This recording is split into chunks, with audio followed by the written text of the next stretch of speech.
What is going on, everybody? Welcome to Dudes Who Bet Daily, September 29, 2022. We are back on a Thursday night for some Thursday night football. We got a nice college game, nice pro game, and we got the man, the myth, the legend, Mr. Saratoga Slim joining us as well, who apparently has some big thoughts about tonight's game. We've got, let's just jump right into it. We got Cincinnati hosting Miami tonight. Interesting spot for the Dolphins here off back-to-back wins, huge wins, both at home, both in the heat. 90 plays after that defense, Slim. I see you shaking your head here. You're kind of leaning where I'm leaning, aren't you? I'm so excited for this game. Like, after last week's game of the Browns versus the Steelers, which lived up to be one of the worst games on paper, and in reality, it was horrible, ending with a crazy touchdown in the end zone for the Cleveland Browns, where basically Najee Harris decided to throw the ball into the end zone. I don't even understand, like, what happened in that game. People are still pissed off about it. So, and then this week we get a game like this. Miami, who's been on fire, beat the Bills last week in the crazy heat. Their defense was on the field 92 snaps, 40 minutes and 40 seconds in that heat. Mike McDaniel said that the defense was gassed in his Monday press conference, and I think that's a big theme going into this game tonight, that we'll see how they show up after that big win, short turnaround in the heat. And they've had a play at Cincinnati Bearcats. Did you see this on Twitter? Someone leaked all the plays from the practice. Yep. So that has to be some part of this game. I'm sure Cincinnati would like to see that footage. Yeah, it's not so bad. And it's been an interesting couple weeks here, and this line has kind of responded to it. It opened up at -2 for Cincinnati at home. The lines got all the way up to 4.5 yesterday before it some buyback down to 3.5.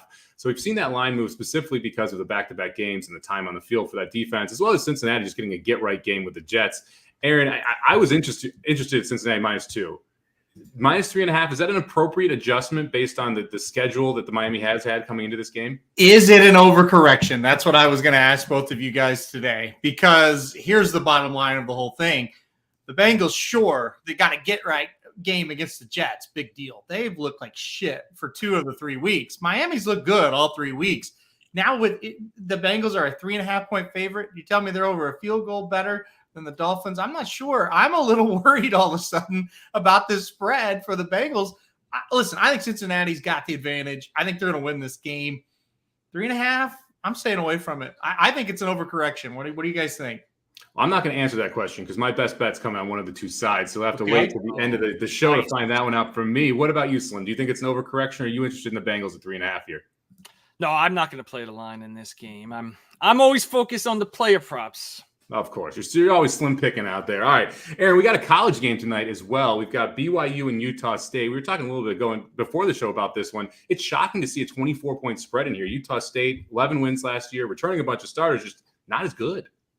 Yeah, they're not. They're having a tough time with turnovers. That's the thing. You really research this Utah State season.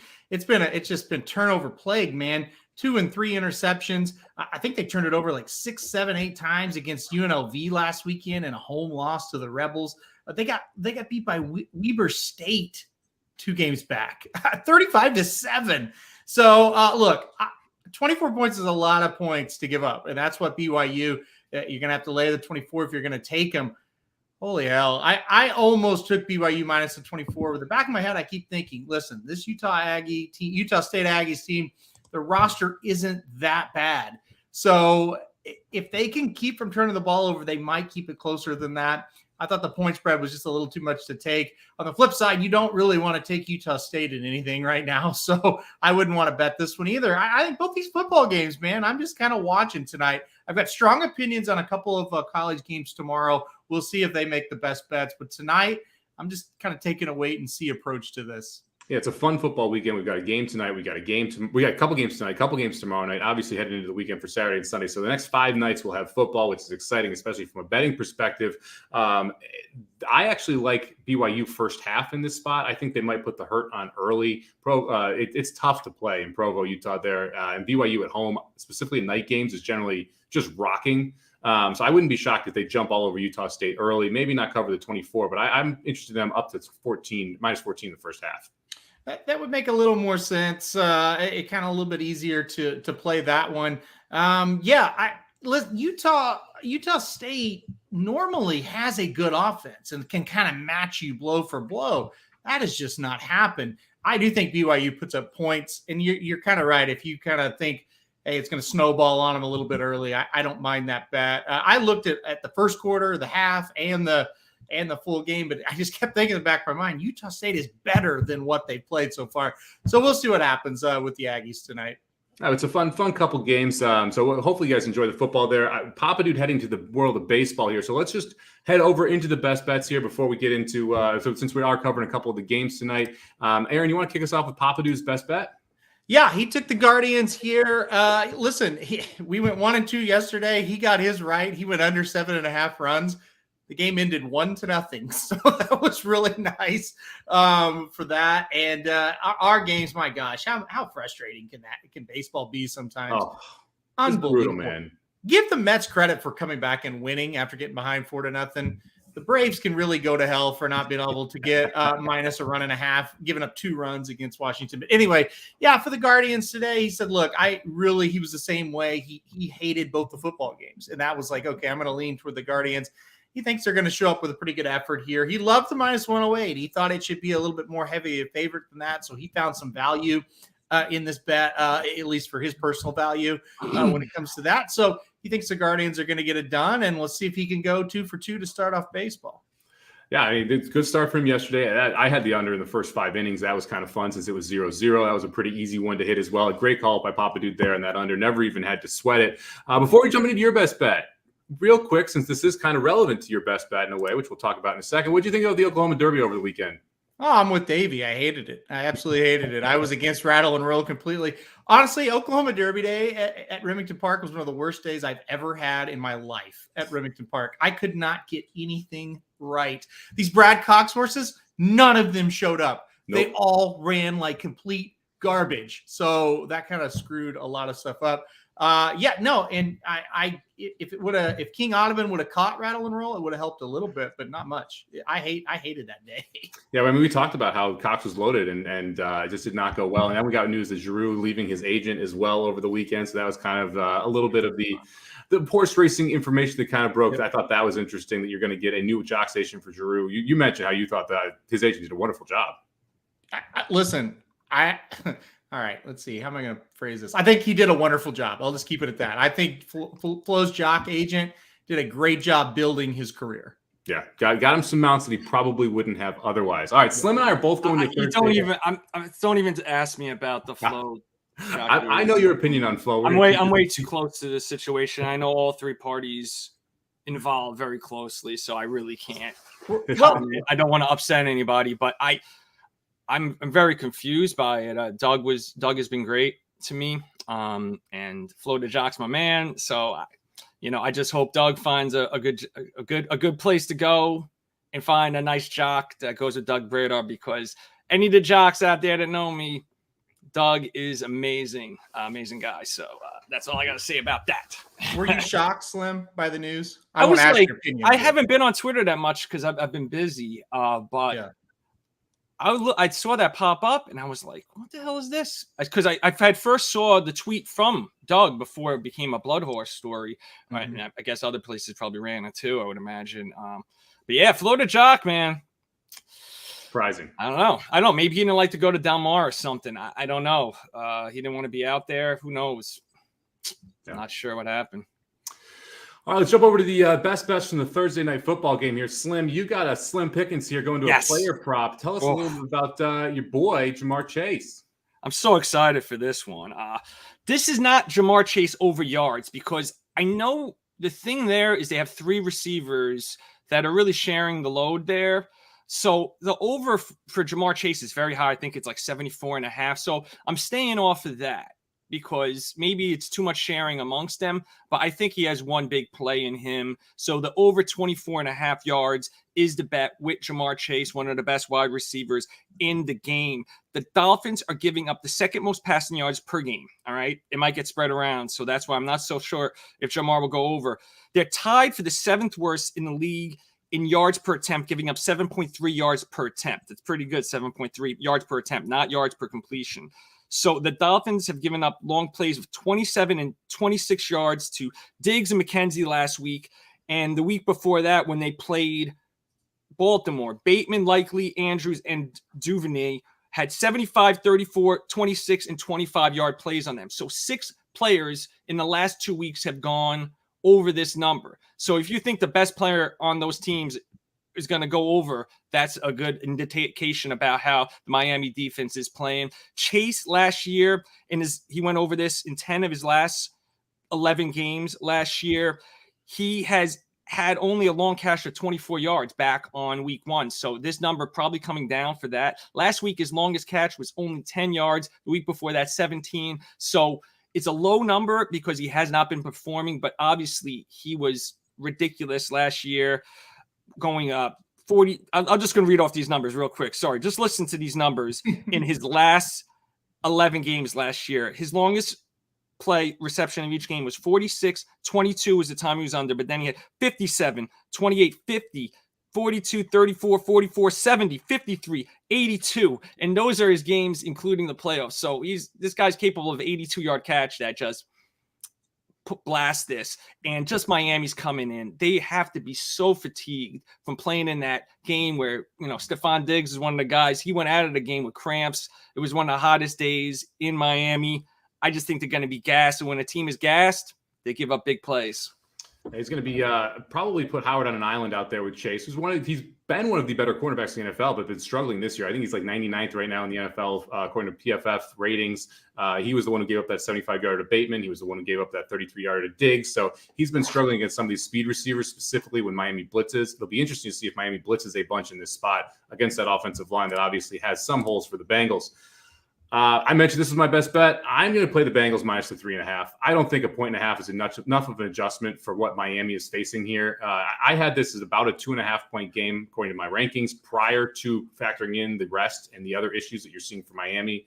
Look, back-to-back monster wins, back-to-back games in the Miami Heat are both issues. And on top of that, as much as I love Mike McDaniel, rookie coaches first time on Thursday night is a definite trend going away from that coach.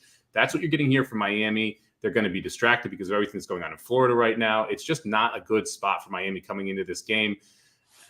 Cincinnati needs it more than Miami does. Miami's sitting at 3-0. I just feel like this is a spot where the Bengals just have every edge from a situational perspective, and that's worth more than just 1 point on a Thursday night. On top of that, I mean, no matter what you tell me, Tua had a concussion on Sunday. He's probable for the game, but at best, he's going to be 80%, somewhere like that. I think this is just a bad spot for Miami. I don't think that they're going to be all that competitive. I like Cincy in the first half as well, but I like the full game more. I want to add to that and echo this. Tua's back, is hurt, and he's playing on short rest. That has to be an issue. The only chance they have is to try to run the ball and control the time of possession, but they have the second lowest rushing yards in the league this year as a team. So they can't run the ball. And it's going to be on Tua's back. That's hurt. I mean, I know Tyreek and Waddle will make big plays, but I like it. I like taking the Bengals here. What do you think, Aaron? Boy, these poor Miami Dolphins. This is going to – I don't even know why I need to watch this game tonight, guys. These poor Dolphins. Watch the BYU game instead. Do they? Yeah. I heard the Braves are playing if you want to watch that game. I heard Tua's brain is scrambled and he's barely going to play tonight, but he's going to try to get it done. I tell you what, these poor Dolphins.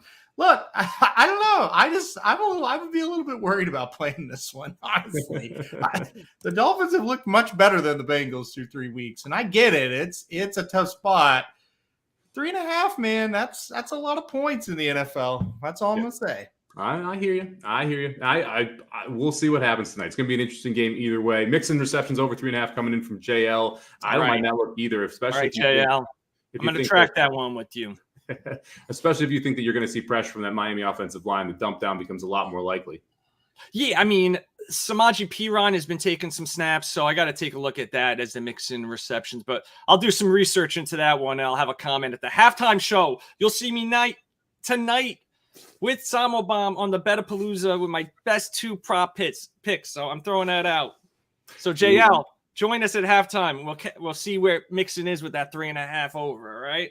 Before we jump into Aaron's, we'll just give a quick rundown here. We got a busy day on this channel. We're starting out here with Dudes Who Bet Daily. We're going to have blinkers off on at some time. We never know with blinkers off. We've got. No, I do know. I know what time. We do know. What time? Noon Central Time, 1 p.m. Eastern. So almost right after this show. What? Yes. That's early. Lunchtime blinkers off, running down all the stakes races. What races are this weekend?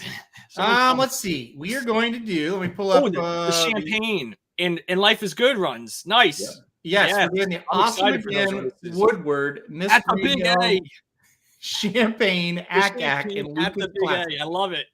Yep. Now, there's 3 grade stakes out in Santa Anita as well with bigger fields too. Might be actually the better betting card at Santa Anita on Saturday than at Aqueduct.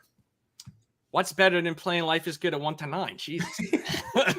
Getting punched in the face. All right, let's jump over to Aaron's best bet there. He's heading to Royal Aqueduct, I should say, playing race number 8. Royal Alchemist, I believe, is the horse, correct? Or Golden Alchemist. There it is. Tell us a little bit about why you like Golden Alchemist today, Aaron.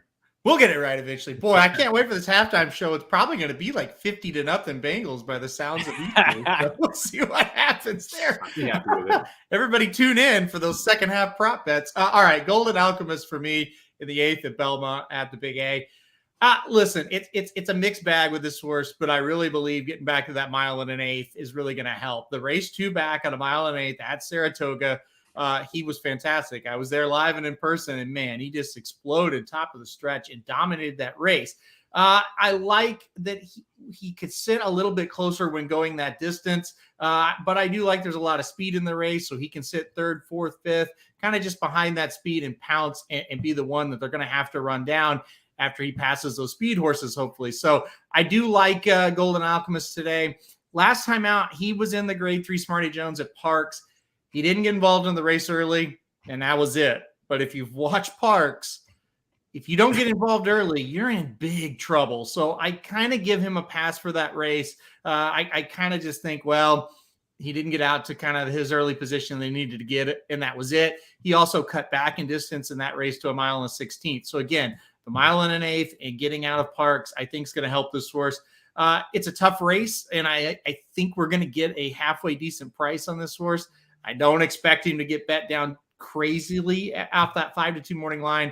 I'm thinking 9-5 is probably where he's going to settle. So number 3, Golden Alchemist, and the 8th at Belmont at the Big A today. That's where I'm going. Now, this is an interesting race. You're going to see quite a few horses take some money in here, including Win It on the outside. Gasoline's in this spot. What is it? Up to the Mark also in here for Pletcher. I think all 3 of those horses take money on top of just Golden Alchemist. So I think you're going to get every bit of that 5-2 price. I like Gasoline. I won money on that horse when it ran on August 28th at Saratoga. So I like that Gasoline in there. But yeah, Gasoline. I mean, I do remember when Golden Alchemist won at Saratoga on the July 29th, Bill Mott's birthday. Obviously, he's a Chad Brown horse, but I'm just joking. So Golden Alchemist, yeah, he looked amazing that day. But Parks, I don't know why the hell he went to Parks, but anyway. So, hey, who were you standing by when Gasoline won? Do you have any idea? Was it you? Yes. Where were we? Do you remember? That was the day after the Travers. We were over with your brother. Oh, yes. Were we on the rail? I think we might have been. Yeah, we were on the rail. Right at the finish line when you won. Yeah, Gasoline. Yeah, you said that the whole stretch. The whole stretch, I was screaming Gasoline. Oh, Jesus. Yeah. It's interesting. Gasoline and Win It faced each other in the Arturius maiden breaking effort at Belmont. And that turned out to be a key race. Obviously, Arturius ran in the Travers, and then you've had both these horses that have produced wins out of that as well. So, been a productive race. It is a tough one. I'm surprised you went to this race. This could go a lot of different directions. Listen, I needed a price, and I thought Golden Alchemist could be a decent price in here. And I like Gasoline's first time facing. You needed a price for 5. He's 5-2. It's not like taking 8-1 shot. Hey, but listen, minus 108. That's right. When we're my bet of the day is Life is Good to Wendell Woodward. Yeah, exactly. Yeah, but look, Gasoline first time facing winners. You know, the 6 horse for Pletcher is. I'm worried about that one for sure. I'm not overly concerned about the 9. I'd be kind of surprised if the 9 bounces back and wins in this spot. So I really think it's going to be between the 3 and the 2 Pletcher horses. And like I said, I think the price is going to be there for the 3. And I think if he bounces back and shows that race that he showed you back in 1 1/8, I think he's going to win. I like it. Let's get a nice little 5-2 shot home. That definitely helps us out. All right. Before we go, real quick, we'll recap everything else. We've got Blinkers Off coming at 1 o'clock. We've got Dudes Who Bet Daily, who is at what's going to be at tomorrow. It's going to be out tomorrow. All right, tomorrow. Don't worry about that. Magic Mike Show, 5 o'clock. We're doing the late pick 5 from Santa Anita this week. Saturday to Santa Anita card, and then we'll be back for the Slim and Samo Betapalooza at halftime of the Miami game. And I'm calling it the Miami game because I'm still a Miami fan. And we'll have 2 prop bets from Slim over the weekend. My best bet over the weekend is second half bet. We will see you guys all day on this channel. Slim, you look like you want to say something. See you tonight, Thursday Night Football. Join us for the Betapalooza. And tomorrow I will be doing my first Friday afternoon live stream. It's either going to be 3 p.m. Eastern or 4 p.m. Eastern. But follow me at Saratoga Slim. And we're going to be going through the best prop bets, going through a lot more of the football games for the Sunday action. So I'll see you tonight and tomorrow, hopefully. I love it. Just make sure you subscribe, like the video so that you know anytime that we do go live so you can catch more of our best bets. Let's recap what we're playing today. Papa Do, go to the Guardians, -108. Aaron playing Belmont at Aqueduct. Race 8, number 3, Golden Alchemist, 5-2 in the morning line. Slim taking Chase over 24.5 for his longest reception. I'm going to take the Bengals -3.5. For the week, we're 1-2, down $125. Screw you, baseball. For the year, we were up $2,479 off a $100 base bet. And by the way, the NHL unders went 6-1-1 yesterday. So I hope everyone just pounded those unders. Play them again today. They'll keep hitting. Thank you very much for checking out the show. We will be back tomorrow. Have a good one, everybody.